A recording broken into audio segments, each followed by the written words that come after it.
Lucas Giolito. So he had imaging done on his UCL. It is likely partially torn. Yeah, let's charge the mound, though, for now while we have some time. There are a ton of injury situations going on. It felt like one of those days where every time you check your phone, you're like, damn, so-and-so's going on the IL, right? It hadn't happened this heavily until today, where you're getting also just confirmations on some guys. I mean, the good news was Acuna, which just sounds like what we expected with the knee irritation. I don't think we have to spend a lot of time on that he should be good to go for opening day. He was telling reporters today he could play today. So, okay, all good there. On the pitching side, we have to start with Lucas Giolito. So he had imaging done on his UCL. It is likely partially torn on the UCL and the flexor strain, and he could be out for the 2024 season. There might need to be an elbow surgery to fix everything, and he's on a 2-year contract with the Red Sox, so he might wipe out this year. And depending on what happens, if it is a significant surgery, you could wipe out a chunk of next season for Lucas as well. So this is a team, AJ, that doesn't have pitching, and now they really don't have pitching. Well, first of all, awful for Lucas. I mean, if the reports are what they are and he might miss this year, I mean, you talk UCL flexor, that usually requires Thomas Jonas, and we all know that's a year plus. So that just sucks for him personally. I'm glad he signed a 2-year deal, though, so at least he knows he's going to be locked in for this year and next year. But does this bring into the two big names that we've been talking about? Does this bring a Snell? Does this bring a Monty to Boston? Because like we said, they don't have a lot of starting pitching. Giolito was the one guy they went out and got, and now he's going to possibly be down. Feel awful for Lucas, and hope he gets better quickly. But, Red Sox open. One door closes, another door opens, and is this what Scott Boras has been waiting for? It's not what he's been waiting for. I don't want to make Boras out to be somebody that's like sitting there IL, rooting for injury. IL hunting. And I don't think that's not what AJ meant. That's not what I meant either. But, talked about it, everyone's talked about it on this show, and Ken's talked about it on his show, and everyone, at this point, Scott Boras is like, I don't want to say hoping for a miracle, but he's kind of like, I need something to happen in order to find a place for Snell and Montgomery. It opens a door to me, Monty, more than Snell. To me, It opens a door for Monty because the Red Sox future is in their position players coming up to the big leagues. And I talked about it a little bit yesterday with Monty going to the Nats. Like, does he kind of supplant the Patrick Corbin kind of spinning it to, hey, in the next 5 to 7 years, you're going to be a guy. And the Red Sox are right in there. The Red Sox, they might not have a James Wood, but they have a Marcelo Meyer waiting in the minor leagues. They have a premier position prospect that you can build around. And you sit there and you go, okay, Jordan Montgomery might be the guy. And I don't see why not. All right, let me present the other side here. So Jacob said, why would the Sox sign Snell or Monty? They signed Lucas to eat innings and hopefully flip at the deadline. They'd be better off with Clevenger or Lorenzen. I actually, Jacob, disagree with part of that. I don't think they were signing him just to eat innings. I think they saw some indicators that said, hey, he should be better than this. I mean, going from the White Sox to a Red Sox staff that they think is going to change some pitchers and help develop them. It's Breslow leading the way, Andrew Bailey, who is pretty highly touted for his coaching efforts. So I think they were expecting Giolito in their minds to be more of a 3 than a 5 that you're talking about. But here is a case for not signing Snell or Monty, because some people are like, even if they do, they're not going anywhere this year. They were a pitcher short already. Now they're 2 or 3 pitchers short. Future, though, if they're building something that they want to count on, like the Cubs signed John Lester the year before they won, right? You have to sometimes sign a guy a year or two before looking down the road. It's not, yes, I understand that, but we talked about this, Corbin talked about it, yesterday, and we've talked about this with some other guys. They sign, sometimes you have to sign a guy in order to send a message that 2 years from now we're going to be really good, right? Or a year from now we're going to be really good. And this just gets the ball rolling and gets it started. So it's not all about 2024. It's about 25, 26. Because if they think Casas is going to be as good as he's going to be, and some of these other guys, Bayo takes the next step, right? And Connor Wong takes a step. And then Devers is still there, and Marcelo Meyer comes up, and all these guys, Trevor Story's back.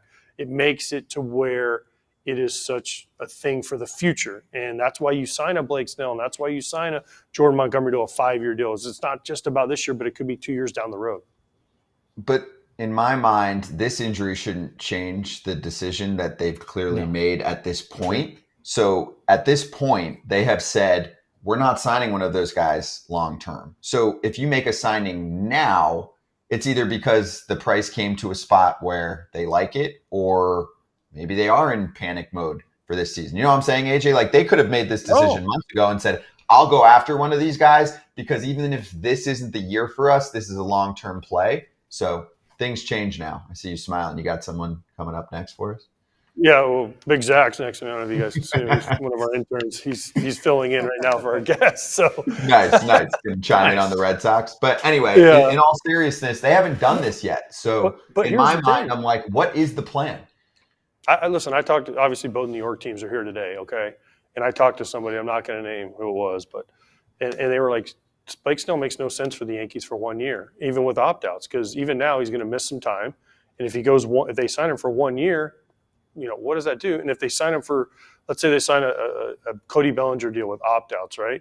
He comes here and he has one really good year. Well, okay, great. He's gone. But let's say he has a really bad year. He's not going to opt out. He's going to stay with where he's at. So, some of these moves, they make sense for position players wise, but also they don't make a lot of sense for a New York Yankees team unless you can get them for more than a year or two guaranteed, because you need that long-term possibility and you need that long-term kind of confidence that they're going to be here and we can build a team around them for more than just this year. Why? If the Yankees are championship or bust this year, because it's going to cost them 70 or 80 million, as we've talked about, for 1 year. And if they want more than 1 year, they want multiple years. Yeah, and that draft pick compensation is it's a thing. Like, there's a value to it. I know. Just like Chapman's value to the Giants signing him essentially for a 1 year deal is worth basically like 20 to some million, 29. Is that what it was? That's what Ken said. I mean, in that range, everybody has their own proprietary look at what a pick costs, also what that international money costs, which they lost 500 G's for that too, that you can spend on players that eventually come up through your system and could be stars from the jump and only cost you the league minimum. So that's why getting players in the amateur draft or internationally is so valuable, because you can turn into the Orioles, have a low payroll and have a superstar team, right now 9-ish, right? So they're like, oh, Chapman in most teams' minds really was just acquired for $29 million for one season, right? Which then starts to be like, oh, damn, that's a pretty good AAV. But that's just him being punished because of the qualifying offer, which is weird as it is. But you know what I'm saying? Totally. But you're not looking at, like, none of these deals are 1 year deals. And that's what AJ hit on is, what if Snell has a great year? Awesome. Yankees are World Series, contenders. They're going to be in there. Mm-hmm. They're going to be in there without him, but with an incredible year that makes this team elite. He has a bad year or even just a mid-year, but he's got a Chapman type of second, or his numbers going to be higher than Chapman's. So let's say he has another $30 million on 35 for this year, can opt out, another $30 million for the next year. That's a lot. That's a lot to hold on to. Not even talking about the taxes. I don't think it's fair to just put him on that tax bracket. You're spreading it out over everybody. Mm-hmm. It's not fair just on his ledger. But to me, you put that extra year on there that the player can continue to opt into. That's where I agree with AJ. I think the Yankees aren't in there. Now, if it's a 1 year deal, $40 million for 1 year, I think they're in. Here's the problem with that. No, listen, here's the Kratzy. The same person I talked to, who is in the know in the Yankees and the Mets, they said this. They said, we're at the point now, though, where if you bring in a Snell, even for 1 year, you're not getting that full 1 year because they're already going to start missing time. You're saying it's too late. It's almost too late. And then two, the other thing you have is it's also not fair to the guys who have been here. And I know it's a business, but I know this came from listen, again, this is from somebody they're like, it's also not fair to the guys who have been here and they've done it and they're listen I for don't just agree the with 1 that. year. For just the 1 year.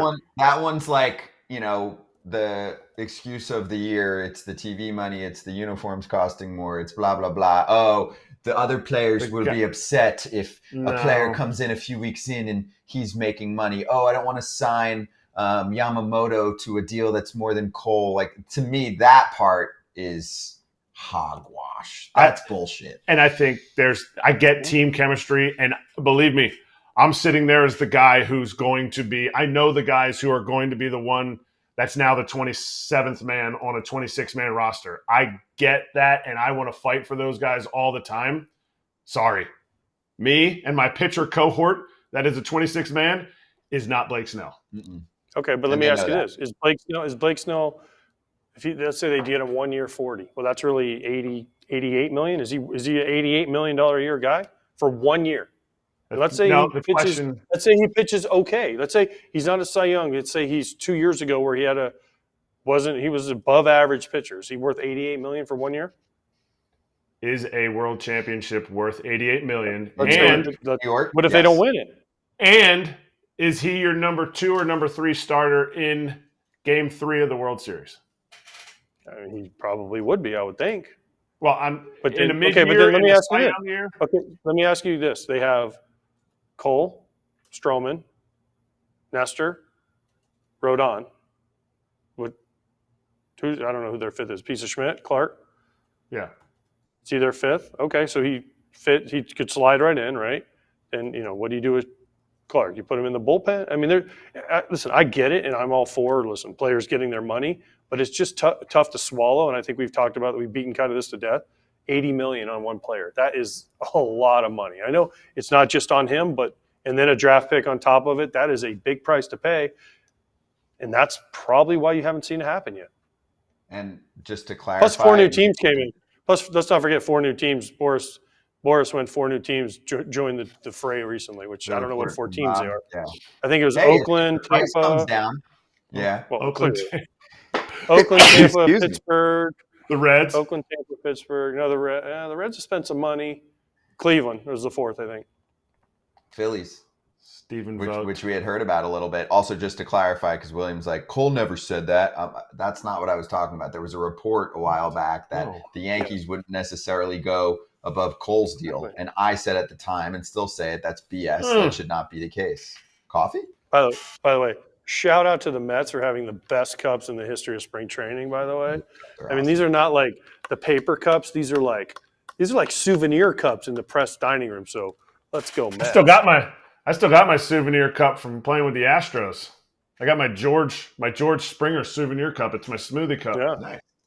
Wait, to put a bow on this conversation, how poor do you put the Red Sox projections right now? Like, how low do they rank in the division, losing a pitcher? And also, to rub salt in the wound, Chris Sale looks electric in spring training. I know it's spring training.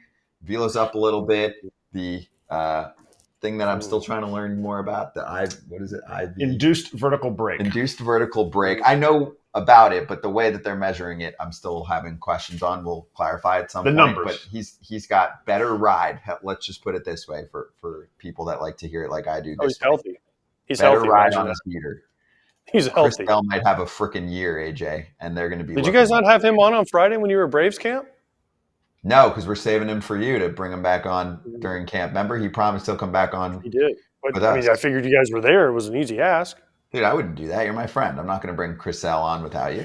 You're bringing Anthopoulos on without me. Well, that's because he doesn't like you. Yeah, he's not your boy. Good point. But seriously, for Boston, are they like a really firm 5th place right now for you in the AL East? Who are they better than? Nobody. Not in the division. Well, now, they're better than a lot of teams in the AL Central, but they're not better than anybody in the AL East in my mind. Are they better in Toronto? Although No. I think I watched the game yesterday. Gosman's a little bit banged up. His shoulder's a little sore. Yeah, it's just fatigue. Fatigue. Not even dead arm. They didn't even say it was dead arm.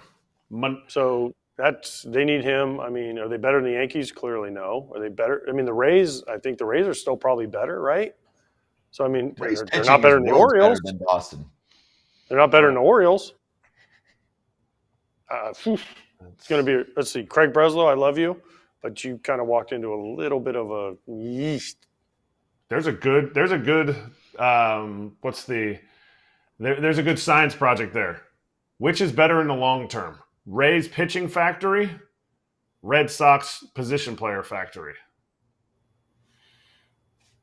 For winning? For the next 5 years. Well, the Rays more consistently pump out pitching every year. But if I'm a team trying to win a title, I want to develop position players, stars, over pitching stars. So we'll see. We're talking about a World Series. But, okay, if the Red Sox signed Monty or Snell, are they a wild card contender? I'm also just trying to get inside the brain of the Fenway Sports Group this year, because they're trying to profit, right? And they're like, do we get playoff games? Do we get a lot more activity? Do we get a lot more butts in the seats and TV revenue if we sign this one player? Are we going to make it back, or are we not good enough, period? And they might be sitting there saying, you know what, guys, we're not good enough regardless.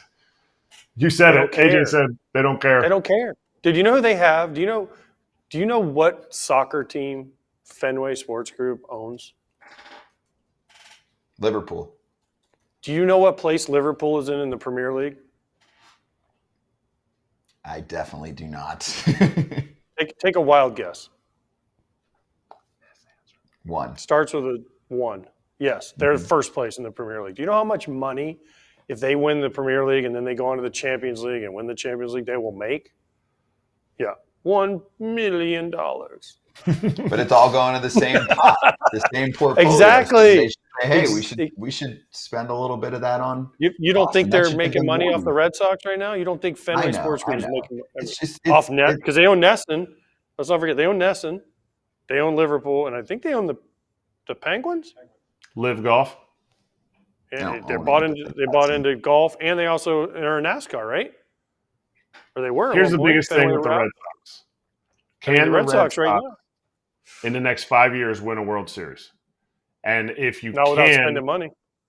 And if you can, you either have to splash with a Montgomery for the long term of it, or you have to say, it's fine, we'll get Max Fried or Corbin Burns next year. And I don't see it. That hurt my heart. Why is that? Talking good about Liverpool, that hurts my soul. Yeah, but they treated Liverpool the exact same way. That group treated Liverpool the exact same way that they treated, because they did not buy. They bought some players. My brother-in-law Jared is a huge Liverpool fan. He loves Liverpool. Yes, it's no whatever your team is, the Dukes or whatever they are. They was it James Madison? They never went and made that big splash. They went out and got like Mo Salah's on a big splash. They didn't get the final piece. And I'm not saying the Red Sox are in that final piece right now, but the Red Sox need to play where in the next 5 years is this farm system going to make us get over the hump and win another world championship? And ownership needs to say, what are the Red Sox doing? Are they going to play 162 games? Because that's cool, because we'll just keep putting butts in the seats. Yeah, no other show is going to talk about Fenway Sports Group's portfolio quite like this one. So a couple other injuries to get to. Justin Verlander is going to be on the IL to begin the season. I think there were some expectations there. Hasn't had any setbacks. Brian McTaggart reporting from there this morning. He said needs more time in his build-up. Quote, he's doing well, but we're running out of days, and we'll be able to build him up to start the regular season. Who was that? Just what AJ said. Jose Quintana is sitting down with us. Awesome. You're going to get a great view of his. Just wanted to let everyone know. Actually, the one thing I'll say before we get ready, and here, we can bring it back to us for a sec, on Verlander specifically, is he has a clause in his contract. If he hits 140 innings this year, he gets a player option for next year. The Mets are on the hook for, I believe, $17.5 million on that player option. So if he doesn't put together a season like that, which is pretty rare for him, right? Once he's there, he's there. Obviously, to not get 140. Yeah, but if you're starting off the season late, it starts to at least make it close. And it's money. I know it's Steve Cohen money, but it's money. I mean, the Mets might save themselves a decent chunk of change if he ends up, not vesting with that player option. He also might have a dynamite year and not want the player option and go back in the market again and get a 2-year deal. Sure it's 140 or is it 160? I'm pretty sure it's 140, but I will double check for you right now. But anyway, that's why it's relevant. I've gotten texts from, because I'm from the area. I've gotten texts from some Mets fans being like, we're also watching Verlander's innings. It's 140. And I'm like, why? And they're like, oh, because we're still on the hook for those. So is he at that age? Is he at that not age, because he's older than Kershaw, but at that Kershaw, like, hey, you know what? We want to make the World Series. We need Justin Verlander. Then we can, we can put a B-lock in there. We can bring up our prospects. We can mitigate these innings early in the season and give him 25 starts. The best 25 starts out of Verlander. Is he at that point? You would think so, based on his age. Yeah, but he's ageless. He also probably doesn't want to go with that game plan, right? I wouldn't. I have a hard time believing a guy that's that competitive would want to. But he's smart. Those guys, pitchers know their bodies, especially vet pitchers know their bodies. Okay. So we'll see. At least we'll start a little bit late. I think if he hit the IL officially on day one of the season, so you wouldn't be eligible until around, I think, the 11th of April. So maybe it's a mid-April return. Now remember, he started the season late last year too, and I think was a little rusty when he came back. And then obviously eventually was moved on to the Astros and was a key contributor there. All right. Hey everybody, be sure to like and subscribe for more content. We're back here every weekday, all year long, so do not miss an episode. The videos are coming in all day. Here's another video you might enjoy. Baseball the way it should be covered.